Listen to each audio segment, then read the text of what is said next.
Muy bien. La semana pasada nosotros vimos que somos llamados y llamadas a cuidar nuestros corazones, porque muchas veces la maldad se va entretejiendo en medio y por medio de nuestras vidas. Y en esas horas entonces no queda nada más que buscar a Dios, pedir perdón y cambiar de rumbo. ¿Se acuerdan que hablamos de eso? La segunda cosa que vimos es que también el que se levantaba en desacato al juez o sacerdote en este tiempo de Deuteronomio, no estaba yendo en contra solamente de una persona, de una autoridad, sino que, mucho peor, estaba cumpliendo una falta grave frente al mismo Dios, frente al Señor, Dios creador de todos los cielos y la tierra. Y lo último que vimos es que el rey, ¿se acuerdan que el Señor dice, si ustedes quieren rey, como otras naciones, tengan rey? Pero decía que el rey no debía sentirse mayor a los demás, era hermano de los demás, y que él era llamado a tener principalmente la prioridad es que él tuviera presente la palabra de Dios todos los días de su vida. Porque en el ideal de nuestro Dios, en el ideal de nuestro Señor, todas las instituciones están subordinadas a Él y no se rigen según conceptos y padrones terrenales. Vamos bien, ¿no es cierto? Y hoy seguiremos en este primer domingo del año estudiando el capítulo 18 de Deuteronomio, desde donde vamos a tomar una enseñanza principal. Y vamos a leer los versos del 9 al 22. Deuteronomio 18, de los versos 9 al 22. Yo lo voy a leer en la versión NBI, en la nueva versión internacional. Y si quiere puede seguir en su casa, en otra versión, o puede ver en su pantalla. Y nosotros acá en el templo también por medio del data show, ¿no es cierto? Dice así la palabra del Señor, Deuteronomio 18, del 9 al 22. Cuando entres en la tierra que te da el Señor tu Dios, no imites las costumbres abominables de esas naciones. Nadie entre los tuyos deberá sacrificar a tu hijo o tu hija en el fuego, ni practicar adivinación, brujería o hechicería, ni hacer conjuros, servir de medio a un espiritista o consultar a los muertos. Cualquiera que practique estas costumbres se hará abominable al Señor, y por causa de ellas el Señor tu Dios expulsará de tu presencia a esas naciones. A los ojos del Señor tu Dios serás irreprensible. Las naciones cuyo territorio vas a poseer consultan a hechiceros y adivinos, pero a ti el Señor tu Dios no te ha permitido hacer nada de eso. El Señor tu Dios levantará de entre tus hermanos un profeta como yo, porque aquí quien habla es Moisés, ¿no es cierto? Entonces el Señor levantará a alguien como yo y a él sí lo escucharás. Eso fue lo que pediste al Señor tu Dios en Horeb el día de la asamblea, cuando dijiste, no quiero seguir escuchando la voz del Señor mi Dios, ni volver a contemplar este enorme fuego, no sea que muera. Y me dijo el Señor, está bien lo que ellos dicen, por eso levantaré entre sus hermanos un profeta como tú, pondré mis palabras en tu boca, y él dirá todo lo que yo mande. Si alguien no presta oído a las palabras que el profeta proclame en mi nombre, yo mismo le pediré cuentas. Pero el profeta que se atreva a hablar en mi nombre y diga algo que no le haya mandado decir, morirá. La misma suerte correrá el profeta que hable en nombre de otros dioses. Entonces, tal vez te preguntes, ¿cómo podré reconocer un mensaje que no provenga del Señor? Si lo que el profeta proclame en el nombre del Señor no se cumple ni se realiza, será señal de que su mensaje no proviene del Señor. Este profeta habrá hablado con presunción, no le temas. Entonces acá vemos la instauración de parte del Señor a los profetas. El Señor dice, vienen otros profetas después de Moisés. Y ese pasaje que tenemos acá parte con un consejo entonces muy importante al pueblo de Israel. Un consejo que si no es llevado en cuenta puede traer confusión y desgracia al pueblo de Israel. No imites las costumbres abominables de otras naciones respecto a practicar la adivinación, la brujería, la hechicería o la consulta a los muertos. En esta época, acá, y particularmente en Mesopotamia, la magia, la adivinación y los exorcismos incluso estaban muy legitimados por otros pueblos y naciones. Y eran muy frecuentes, eran muy aceptados. Y aquí tengo la impresión que la verdad es que el ser humano normalmente es bastante místico. Somos seres místicos. Históricamente hemos buscado saber del presente o del futuro en las estrellas, en las cartas, o por medio de otra persona que supuestamente entra en un trance y habla desde el mundo de los espíritus, ¿no es cierto? Estamos llenos de ritos, de liturgias, incluso por ahí se ve, creo que hay gente que ve en la borra de café o no, o algo así. Inventamos de todo como para poder saber de alguna forma qué es lo que va a pasar. Pero Yahvé deja claro aquí que el pueblo de Dios debe ser íntegro y no debe caer en esas mismas prácticas.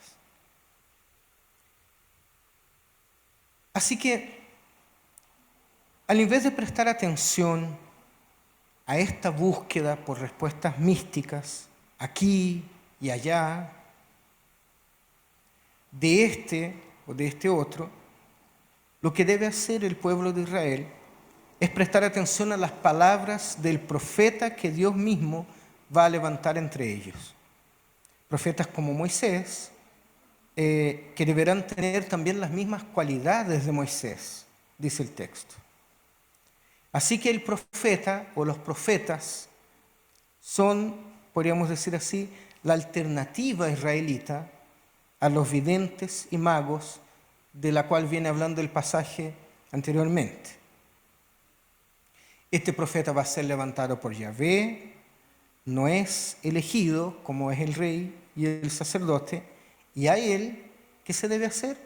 Escuchar y obedecer. Entonces el profeta es un transmisor de las palabras de Yahvé y además es intercesor entre Yahvé y su pueblo. Y el pasaje resalta varios elementos relacionados con el oficio del profeta. Fíjense, el verdadero profeta es, en primer lugar, un comunicador de la palabra de Dios. Hay que prestar oídos al profeta de Dios, llevar en cuenta sus palabras, no es algo optativo, porque es Dios mismo quien habla por medio del profeta. Y Deuteronomio mismo es un ejemplo de eso. Moisés es el vocero autorizado de la palabra de Dios y a él se debe prestar atención. En segundo lugar, no hay profeta por autonombramiento. Es el Señor mismo quien levanta el profeta. Y en Israel no hay espacio para el profeta que habla en nombre de otro Dios tampoco. Entonces, ser profeta conlleva una tremenda responsabilidad, y también debe ser muy cuidadoso al comunicar la voluntad de Dios, porque no vaya a ser que el profeta hable desde otros dioses. En tercer lugar, el verdadero profeta es intercesor ante Dios en favor de su pueblo.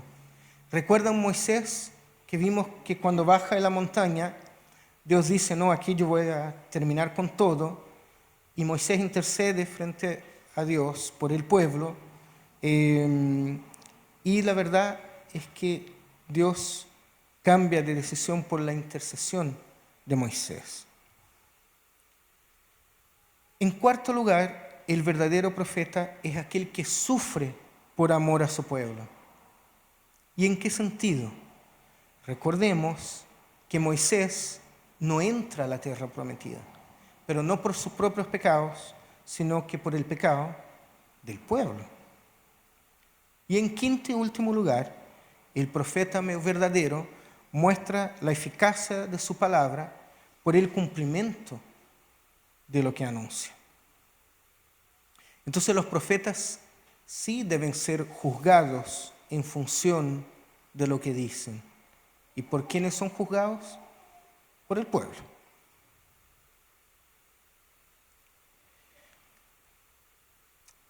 Mientras que las palabras del profeta falso prueban no tener raíces cuando no se cumplen, las palabras de los profetas verdaderos se afianzan en la esperanza histórica del pueblo.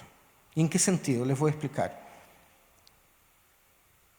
Las palabras no solo muestran su eficacia en el futuro cercano del profeta, sino que mantienen su eficacia de generación en generación. Profetas como Amós, Jeremías, Ezequiel y otros mostraron ser profetas verdaderos porque sus palabras se convirtieron en una fuerza vivificadora y autoridad para las comunidades de fe posteriores. Porque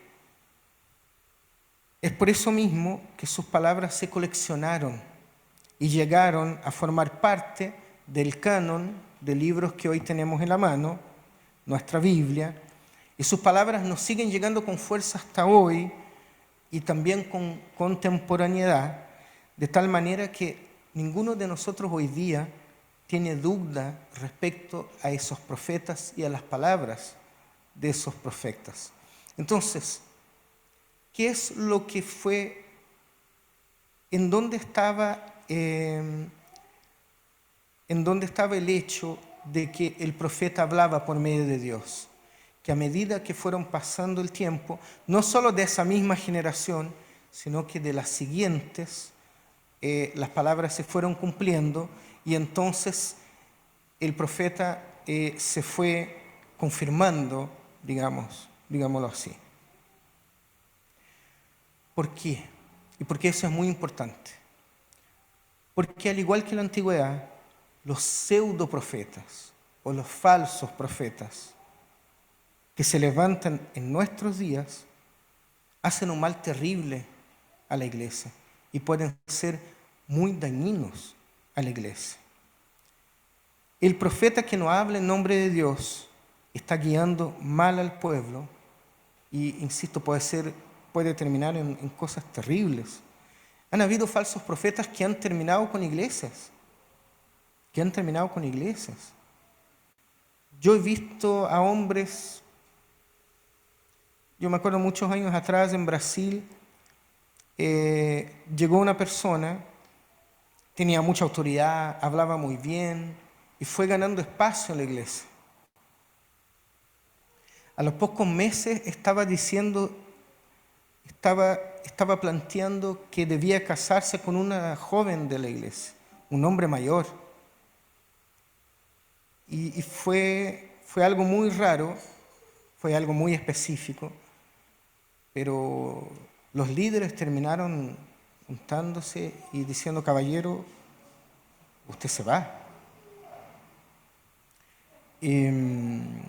Entonces, nosotros sí debemos tener mucho cuidado en ver al pastor o a un autodenominado apóstol o profeta como un profeta o un oráculo de parte de Dios, porque sí corremos el riesgo de terminar siguiendo a hombres y no seguir al Señor.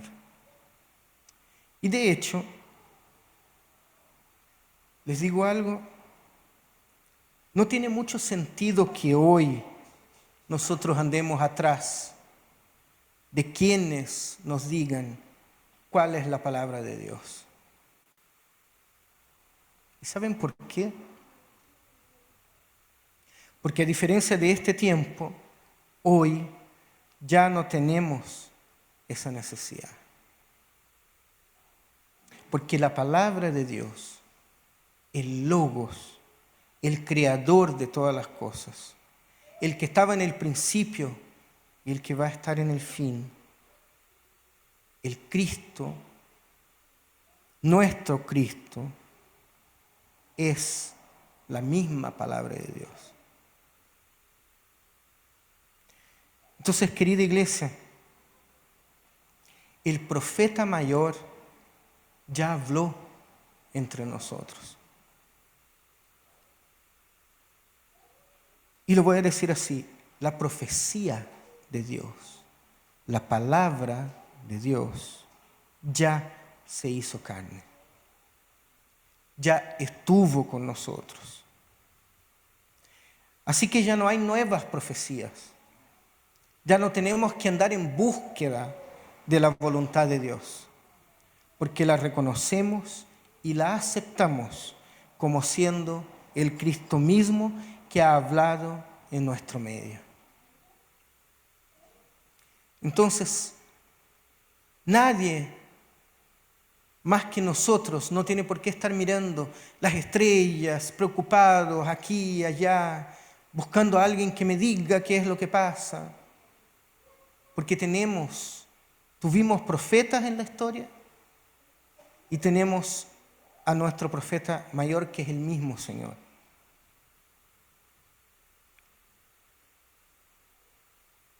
Y como ya no tenemos que buscar profecías ni profetas, sí tenemos un rol como iglesia.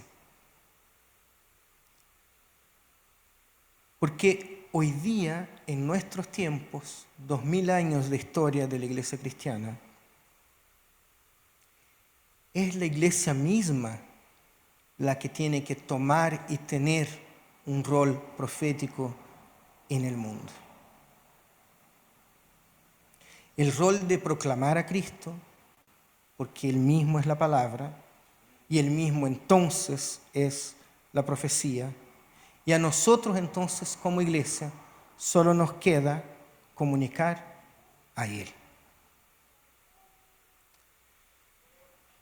Y si bien en el Nuevo Testamento se nos habla, en el Nuevo Testamento, del don de profecía, aceptado sí por nosotros, los aliancistas, nosotros quizás no debiéramos hablar de profetas en la actualidad, pero sí, nuevamente, de un rol profético que debe ser cumplido por la iglesia, que es el rol de predicar la palabra y denunciar la maldad.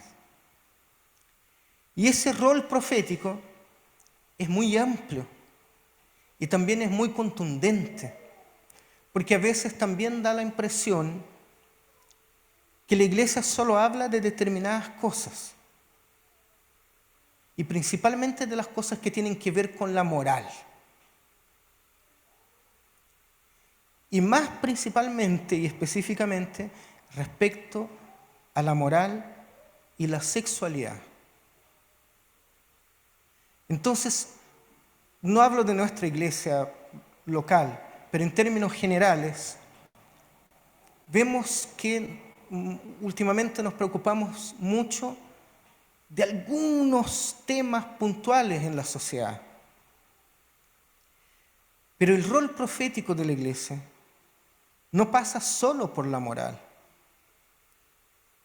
El rol profético tiene que ver también con la ética, con la dignidad de las personas, con la denuncia en contra de la corrupción, con la ecología, fíjense, con la educación, con la salud y con varias otras cosas más. Entonces,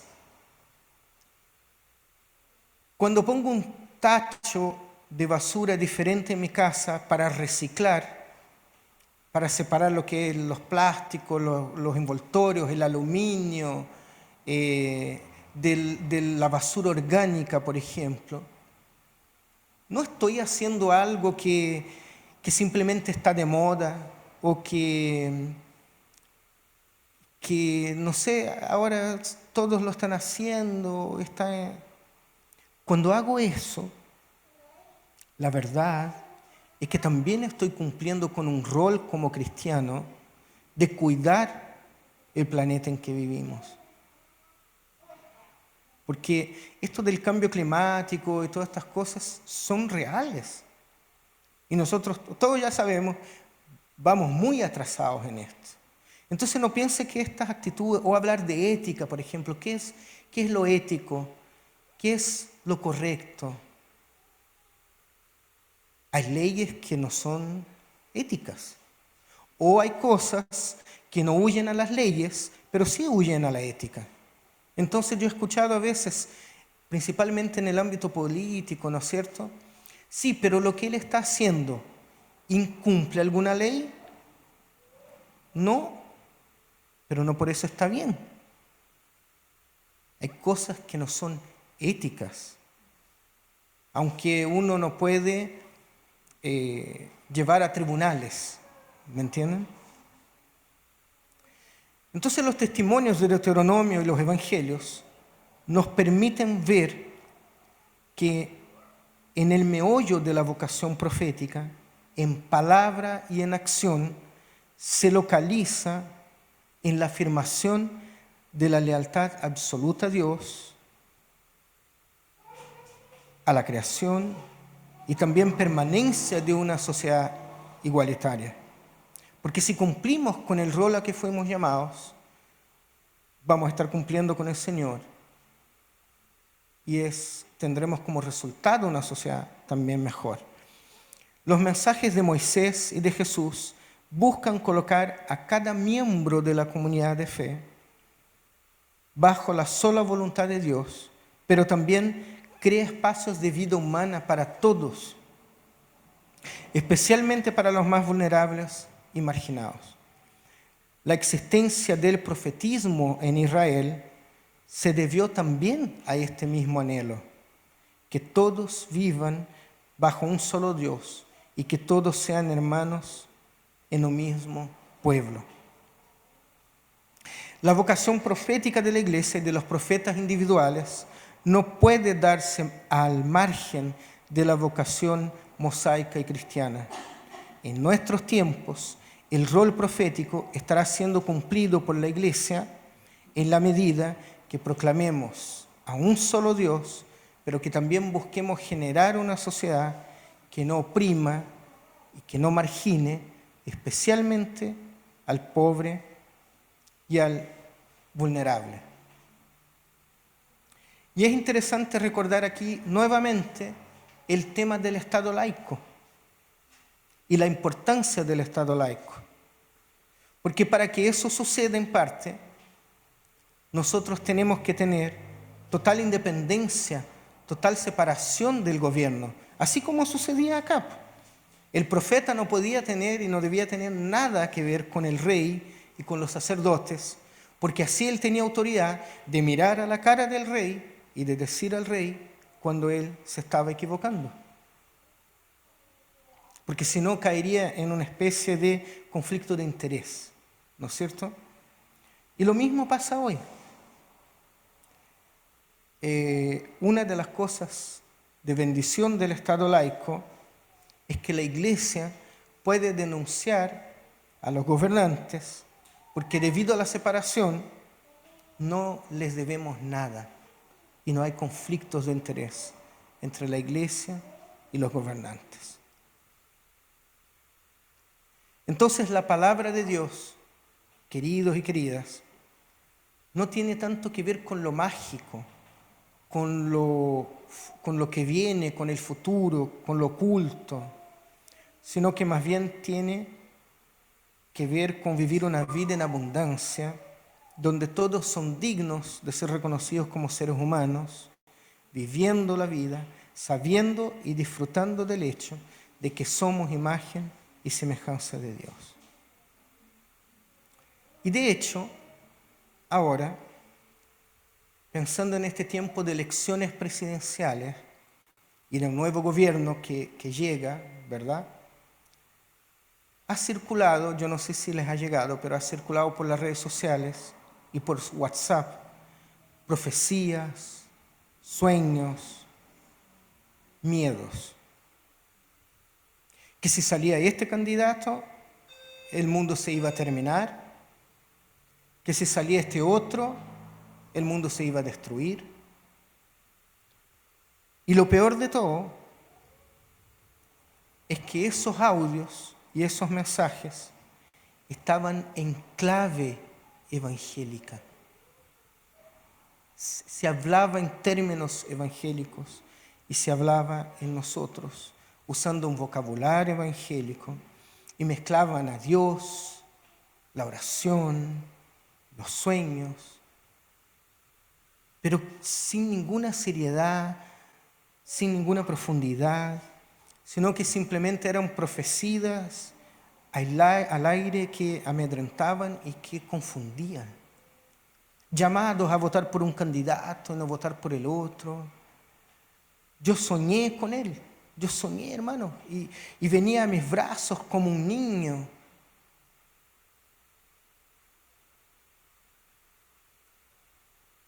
Iglesia querida, en este año que recién empieza, tengamos nuestra mirada puesta en Cristo. Porque la seguridad de nosotros no está en algo que aún está por revelarse, sino que en algo que ya ha sido revelado. Y lo voy a decir así. Mucho mejor que andar pendiente de profecías que van y que vienen, y que más encima probablemente son falsas, es que nosotros mismos seamos profetas de las buenas nuevas del Señor. Entonces, no demos oídos a corrientes de vientos que vienen de aquí o de allá, sino que más bien tengamos nuestra casa, nuestra vida edificadas sobre la roca que es Jesús. Y desde allí, desde esa casa que está en la roca que es el Señor, entonces sí, cumplamos con el rol profético a la cual hemos sido llamados como cristianos, cristianas y como iglesia, proclamando el Evangelio de nuestro Señor, extendiendo el reino de nuestro Dios y denunciando las maldades de este mundo, porque hemos sido llamados a no quedar callados frente a la desesperanza, al sufrimiento y a la desgracia. Y hagamos eso de tal manera que la vida se abra en medio de la locura, en medio de la correría y en medio del día a día de nuestras vidas. El Señor ya nos habló. La gloria de Dios ya bajó y estuvo en medio de nosotros. ¿Qué voy a estar dando oídos a alguien que me diga algo sobre el futuro o sobre el presente? Si nuestra relación hoy día es directa con el Señor, el velo se rasgó. ¿Cómo se dice así? El velo se... el velo rajó, dice la palabra. Ya podemos entrar al lugar santísimo. No dependo de nadie que me venga a hablar del futuro o de lo que va a ser de mi vida, porque tengo al mismo Señor en mi corazón. Y Él nos habla por medio de su palabra y por medio de su Espíritu Santo. Entonces estemos tranquilos respecto al futuro, porque puede ser incluso terrible. Yo no tengo idea. Pero nuestras vidas, si están arraigadas en el Señor, poco me importa que el futuro sea terrible, la verdad. De todas maneras, en lo personal, yo prefiero pensar que el reino de Dios es como la semilla de mostaza que va creciendo cada día un poco, hasta el momento que sea un arbusto, ¿se acuerdan? En la cual las aves van a llegar a anidar. No vaticino un mundo terrible, porque cuando veo la historia para atrás, la verdad es que el mundo era bastante terrible, o era bastante más terrible de lo que es hoy día. Hoy día tenemos mucho más, digamos, estabilidad social, seguridad social de lo que había antes. Tenemos más igualdad, tenemos mejor salud, etc. Y creo que Dios se está manifestando en el mundo, no solo por medio de la iglesia, sino que por medio del Espíritu Santo, incluso por personas que a veces se imaginan que están haciendo la voluntad de Dios. Y sí están haciendo la voluntad de Dios. Entonces usted me dice, por ejemplo,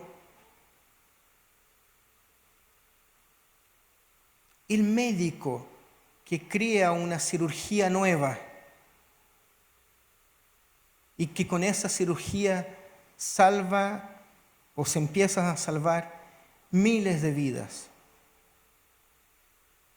¿No fue usado por Dios? ¿No es una bendición eso? Y así, el arquitecto que genera un material nuevo con la cual se puede construir un muro que tiene mejor aislación, que es más económico, que es más liviano, que es más fácil de transportar. Estoy inventando, ¿eh? Pero que con ese nuevo material y ese nuevo muro se empieza a construir casas en África y cambiar la vida de personas. ¿No fue usado por el Señor? El hombre, el ingeniero que inventa una forma nueva de cavar pozos y termina matando la sed de miles, de millones de personas que no tienen agua que tomar. ¿Eso no es acaso reino de Dios?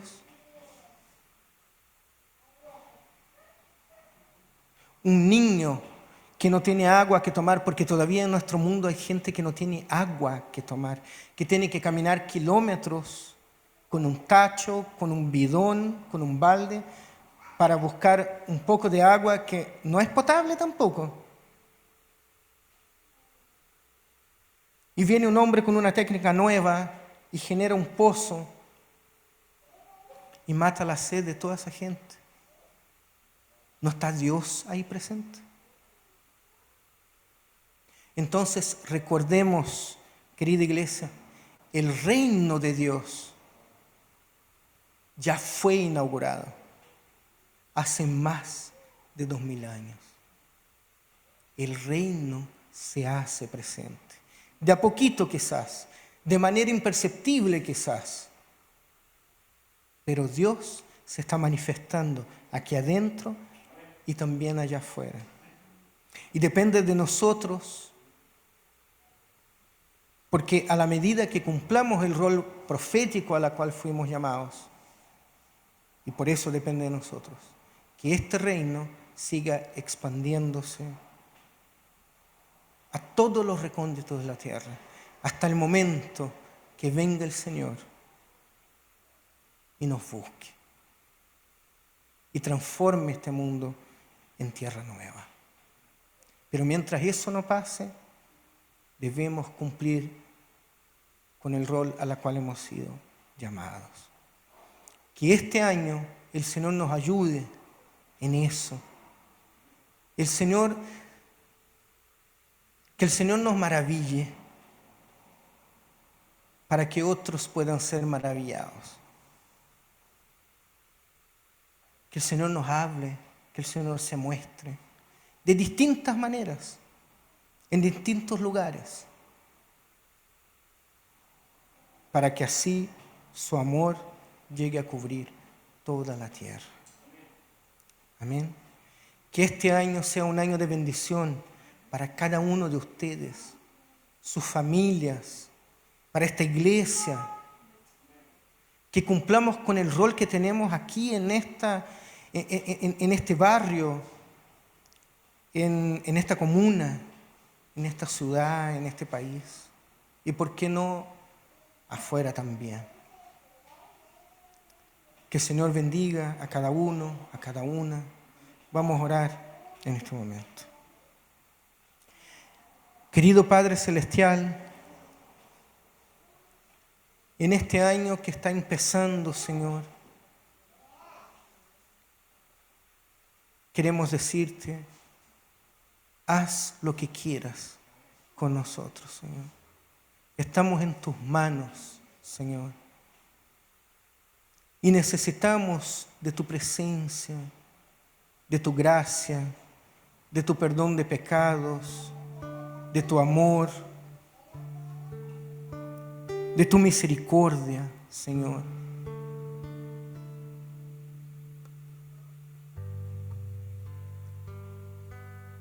Necesitamos de salud, Señor.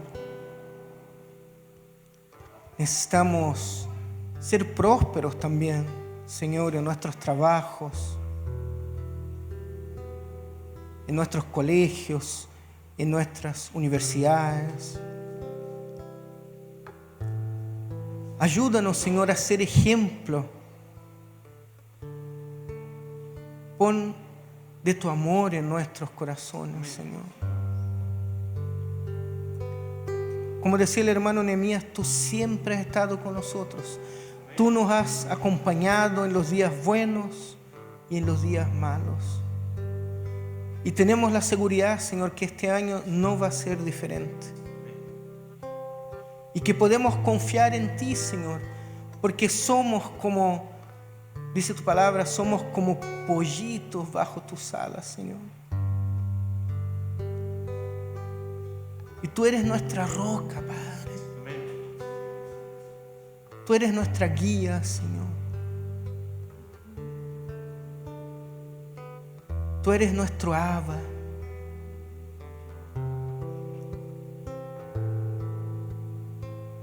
Tú eres aquel que sabe todas las cosas, Señor. Y ayúdanos, Señor, a que no seamos piedra de tropiezo, de hecho, para lo que tú quieres hacer, Señor. Cuida de nuestros hijos, de nuestras hijas. Cuida de nuestras esposas. Cuida de nuestros esposos. Cuida de nuestros jóvenes, Señor. De nuestros adultos mayores. Cuida de nuestros solteros y solteras también, Señor. Cuida de nuestros divorciados y divorciadas, Señor. Cuida de los niños y niñas, Señor, huérfanos, que no tienen papá, mamá. Cuida de las familias, Señor, que a veces no tienen ese núcleo familiar que a nosotros nos gustaría. Así que cuida de los abuelos, abuelas, que también son papás y mamás. Cuida de los tíos, tías, a quienes les ha tocado también a veces ser papá y mamá. Cuida de nuestras madres solteras, Señor, porque muchas veces les ha tocado durísimo al tener que trabajar, que cuidar la casa y que educar sus hijos. Cuida también de nuestros padres solteros, Señor. Cuida de los que sufren, Señor, para que ya no sufran más. Que no falte alimento en la mesa, Señor.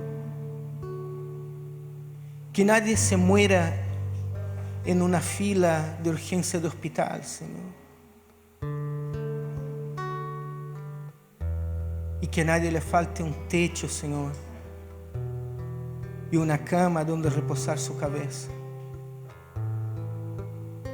Y eso lo pedimos, Señor, no solo aquí en nuestra comuna o en nuestro país, sino que en todo el mundo, Señor. Ten misericordia de todos, de todas, así como tú has tenido misericordia de nosotros, Señor. Y que tu amor, Señor, llene toda la tierra, Señor. Y que si para eso tú nos quieres usar a nosotros, úsanos, Señor. Úsanos, Señor. De manera insospechada, Señor. Quizás, pero transforma nuestros corazones, Señor. En el nombre de Jesús oramos a ti, Señor. Amén y amén.